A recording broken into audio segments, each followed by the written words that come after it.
Hello guys, welcome back to our channel. Episode ആരംഭിക്കുമ്പോൾ കാണിക്കുന്നത് വിശാലിന്റെ വീടാണ്. അമ്മയുടെ എന്ത് ചെയ്യുകയാണെന്ന് പാറു പ്രഭാവതിയോട് ചോദിക്കുമ്പോൾ പ്രഭാവതി പറയുകയാണ്, ഇതെന്റെ വീടാ, ഞാൻ എനിക്ക് ഇഷ്ടമുള്ളത് ചെയ്യും, അതൊന്നും ചോദിക്കാൻ നീ വരേണ്ട ഒരു കാര്യവുമില്ല. അത്രയും പറഞ്ഞ് പാറുവിനെ തള്ളി മാറ്റി പ്രഭാവതി അവിടെ നിന്ന് പോവുകയാണ്. പിന്നീട് കാണിക്കുന്നത് ഗോപിനാഥനെയാണ്. രാധിക പറഞ്ഞ കാര്യങ്ങളൊക്കെ ഗോപിനാഥൻ ഓർക്കുകയാണ്. തുടർന്ന് കൈത്തണ്ടയിൽ തൃശൂലം പച്ച കുത്തിയിട്ടുള്ള ഒരാള് തന്നെ ആ പെട്ടി ഗായത്രിയുടെ ആന്ന് പറഞ്ഞ് ഏൽപ്പിച്ച കാര്യമൊക്കെ ഗോപിനാഥൻ ഓർക്കുകയാണ്. നേരം പുലർച്ചെയാകുന്നു. പിന്നീട് കാണിക്കുന്നത് സുശീല വിശാലിന്റെ വീടിന്റെ അകത്തേക്ക് വരികയാണ്. അതേസമയം പുക കൊണ്ട് അവർക്കാർക്കും അകത്തേക്ക് കയറാൻ സാധിക്കുന്നില്ല. അതേസമയം ജാസ്മിനും പ്രതാപനും അങ്ങോട്ടേക്ക് വരുന്നു.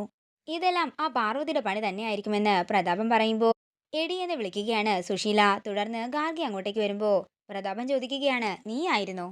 ഇതേ അഷ്ടഗന്ധമാണ്. അഷ്ടഗന്ധം പുകച്ചാലേ ക്ഷുദ്രജീവികളൊക്കെ പുറത്തേക്ക് പോകുമെന്നാ പറയുന്നത്. ഈ വീട്ടിൽ നിന്ന് കുറച്ച് ക്ഷുദ്രജീവികളെയൊക്കെ പുറത്താക്കാനുണ്ടെന്ന് ഗാർഗി പറയുമ്പോൾ പ്രതാപൻ ചോദിക്കുകയാണ്, നീ ജാസ്മിനെയും ജിതിനെയും ഉദ്ദേശിച്ചല്ലേ പറഞ്ഞത്? അപ്പോ ഇവളും ഇവളുടെ ചേട്ടനും ക്ഷുദ്രജീവികളാണെന്നാണോ അങ്കിള് പറയുന്നത്? ഇത് കേൾക്കുന്ന ജാസ്മിൻ ദേഷ്യത്തോടെ പ്രതാപനെ നോക്കുമ്പോൾ പ്രതാപൻ പറയുകയാണ്, ഞാൻ അങ്ങനെയൊന്നുമല്ല ഉദ്ദേശിച്ചത്.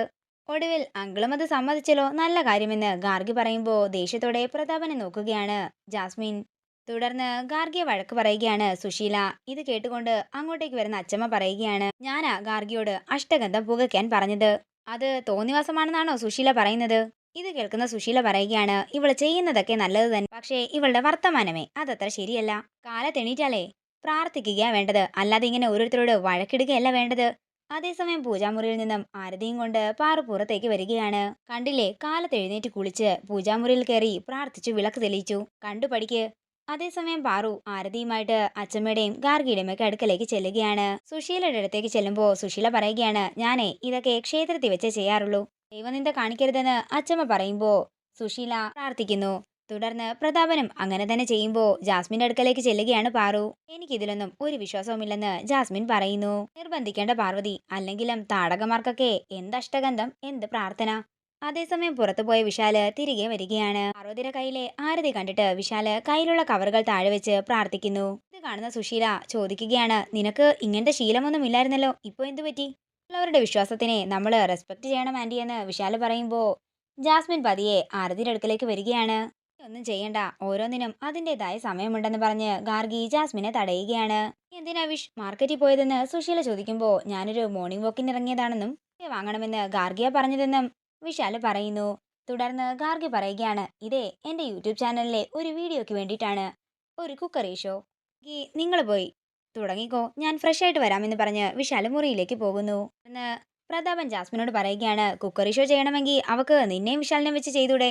ഇത് മനഃപൂർവ്വം പാർവതിയും വിശാലിനെയും ഒന്നിച്ചിടപഴകിക്കാനുള്ള ഗാർഗിയുടെ തന്ത്രമാണ്. പിന്നീട് കാണിക്കുന്നത് വിശാലും പാറുവും കൂടി ഒന്നിച്ച് കുക്ക് ചെയ്യുന്നതിന്റെ വീഡിയോ ഒക്കെ എടുക്കുന്ന ഗാർഗിയാണ്. ഇത് കണ്ടുകൊണ്ട് ദേഷ്യത്തോടെ ജാസ്മിൻ അവിടെ നിന്ന് പോകുന്നു. പിന്നീട് കാണിക്കുന്നത് വിശാല് ഫോൺ ചെയ്തുകൊണ്ടിരിക്കുമ്പോൾ അങ്ങോട്ടേക്ക് പ്രഭാവതി വരുന്നതാണ്.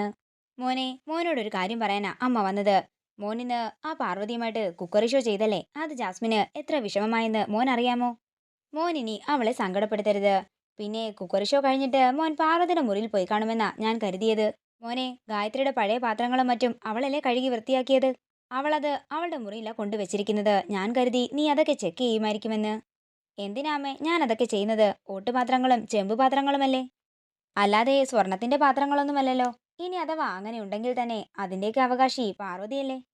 ഓ, ഞാനത് ഓർത്തില്ല മോനെ എന്ന് പ്രഭാവതി പറയുമ്പോൾ വിശാല മനസ്സിൽ പറയുകയാണ്, ഗാർഗിയും പാർവതിയും കൂടി ചേർന്ന് ആ മാജിക് ബോക്സ് അമ്മയിൽ നിന്നും ഒളിപ്പിച്ചു വെച്ചിരിക്കുകയാണെന്നറിഞ്ഞ അമ്മയ്ക്ക് വിഷമമാകും. അതുകൊണ്ട് അതിനെക്കുറിച്ചൊന്നും പറയണ്ട. പഴയ സാധനങ്ങളുടെ കൂട്ടത്തിൽ അമൂല്യമായ പലതും ഉണ്ടാകും, അതുകൊണ്ടാ ഞാൻ മോനോട് ചോദിച്ചത്. ഇത് കേൾക്കുന്ന വിശാല പറയുകയാണ്, അമ്മ പറഞ്ഞത് ശരിയാണ്, അമൂല്യമായ ഒന്നതിലുണ്ടായിരുന്നു. എന്ത് സാധനമാ മോനെ, നീ അമ്മയെ കാണിച്ചു തരാൻ?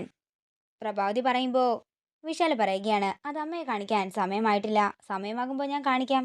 ഞാൻ നിന്റെ അമ്മയല്ലേ മോനെ, എന്നോട് പറയാൻ പ്രഭാവതി പറയുമ്പോൾ വിശാല് പറയുകയാണ്, പെറ്റമ്മയോളം വരില്ലല്ലോ പോറ്റമ്മ. അയ്യോ, ഞാൻ ഗോപിയുടെ ആഹാരം കൊടുക്കാൻ മറന്നെന്ന് പറഞ്ഞ് പ്രഭാവതി അവിടെ നിന്ന് പോകുന്നു. പിന്നീട് കാണിക്കുന്നത് സുശീലയാണ്. ഗോപിനാഥനുള്ള ഗുളികയുമായിട്ട് പോയിക്കൊണ്ടിരുന്ന പാർവതിയെ വിളിച്ചു വരുത്തി വഴക്കു പറയുകയാണ് സുശീല. അതേസമയം അങ്ങോട്ടേക്ക് വരുന്ന മണിക്കുട്ടൻ സുശീലയ്ക്ക് വയറു നിറയെ കൊടുക്കുകയാണ്. തുടർന്ന് സുശീല ദേഷ്യത്തോടെ പാറുവിന്റെ കയ്യിൽ നിന്നും മരുന്നും വെള്ളവും വാങ്ങിക്കൊണ്ട് ഗോപിനാഥന്റെ മുറിയിലേക്ക് പോകുമ്പോൾ മണിക്കുട്ടൻ പറയുകയാണ്, എന്റെ പാറു, ഇവരെ പോലുള്ളവർക്ക് കണക്കിന് കൊടുത്തു വിടണം. പിന്നീട് കാണിക്കുന്നത് ജാസ്മിനെയും ജിതിനെയുമാണ്. അവർ പാർവതിയുടെ കാര്യങ്ങൾ സംസാരിച്ചു കൊണ്ടിരിക്കുമ്പോൾ അങ്ങോട്ടേക്ക് പ്രഭാവതി വരികയാണ്. മോളെ, ഞാൻ നിന്നോട് ഒരു കാര്യം ചോദിക്കാൻ വേണ്ടിയാ വന്നതെന്ന് പ്രഭാവതി പറയുന്നു. ഇതോടുകൂടി ഇന്നത്തെ എപ്പിസോഡ് ഇവിടെ തീരുകയാണ്. വീഡിയോ ഇഷ്ടമായെങ്കിൽ മറക്കാതെ ലൈക്ക് ചെയ്യുക, ഷെയർ ചെയ്യുക, കമന്റ് ചെയ്യുക.